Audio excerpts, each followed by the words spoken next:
การเติบโตเศรษฐกิจ GDP ให้ขยายตัวใน 5.5 ส่วนห้อยขึ้นไปรายรับ GDP เฉลี่ยต่อหัวคน $2,238 สหรัฐสนับสนุนโดยน้ำดื่มหัวเสือต่อแผนการประจำปี 2026 คณะประจำสภาแห่งชาติเห็นดีเป็นเอกภาพต่อบทรายงานของรัฐบาลเกี่ยวกับทิศทางแผนพัฒนาเศรษฐกิจสังคมแห่งชาติประจำปี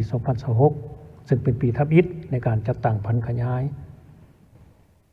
แผนพัฒนาเศรษฐกิจสังคมแห่งชาติ5 ปีครั้งที่ 10 เพื่อรับประกันให้แก่การจัดตั้งแผนการดังกล่าวขอเสนอบางทัศนะดังนี้ต่อกับเนื้อในของแผนพัฒนาเศรษฐกิจสังคมแห่งชาติปี 2026 ควรกำหนดบานเป้าหมายใหญ่เข้าในแผนการดังกล่าวเป็นต้นคาดหมายเศรษฐกิจมหาภาคการเติบโตเศรษฐกิจ GDP ให้ขยายตัวใน 5.5 ส่วนห้อยขึ้นไปรายรับ GDP เฉลี่ยต่อหัวคน $2,238 สหรัฐและรวมรายได้แห่งชาติ GNI ต่อหัวคนประมาณ $2,100 สหรัฐอันเปลี่ยนโครงประกอบเศรษฐกิจไปสู่คะแนนการที่มีท่าแห้งเป็นต้นคะแนนการบริการกสิกรรมและอุตสาหกรรมปรุงแต่ง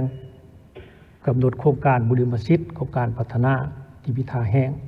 เหมาะสมกับสภาพตัวจริงของประเทศเฮาเพื่อขับเคลื่อนการเติบโตเศรษฐกิจ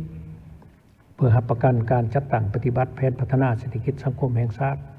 ให้เอาใจใส่การสร้างแผนงบประมาณที่มีตัว4บอกลักษณะบุคทะลุรับประกันการสร้างความเข้มแข็งให้งบประมาณแห่งรัฐเป็นต้นเก็บรายรับตามท่าแห้งบ่มสอนตัวจริงที่มีและฐานรายรับใหม่ให้ครบถ้วนให้บรรลุได้ 83,600 ตื้อกีบหรือเท่ากับ 20.13 ส่วนห้อยของ GDP ปฏิบัติรายจ่ายประมาณ 81,400 ตื้อกีบหรือเท่ากับ 19.6 ส่วนห้อยของ GDP เพื่อตอบสนองความต้องการของแผนการลงทุนของรัฐรับประกันการชำระหนี้สินภายในและต่างประเทศรับประกันแรงหนุนเดือนงบประมาณที่มีความมั่นคงและยืนยงให้มีรายรับเกินดุล 2,200 ตื้อกีบหรือเท่ากับ 0.53 ส่วนห้อยของ GDP แผนเงินตราที่รับประกันเสถียรภาพทางด้านเศรษฐกิจมหาภาคเฮ็ดให้อัตราเงินเฟ้อเฉลี่ยอยู่ในระดับ 5% เนาะนิ่งติงบวกลบ 2 ส่วนห้อยคำสั่งห้องเงินตราต่างประเทศกลุ่มการนำเข้าได้อย่างน้อย5 เดือนขึ้นไปอัตราส่วนหนี้บ่เกินดอกออกผล NPL อยู่ในระดับบ่เกิน 3 ส่วนห้อยแผนการค้าภายในและต่างประเทศให้ทิศพันกับแผนการส่งเสริมการผลิตและการลงทุนภายในสู่ส้นมูลค่า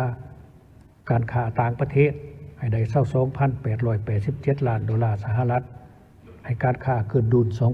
2,621 ล้าน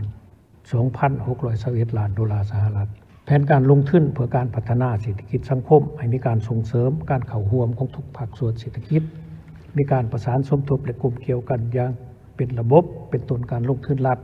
การส่งเสริมการลงทุนเอกชนภายในและต่างประเทศการลงทุนจากสังคมให้บรรลุความต้องการ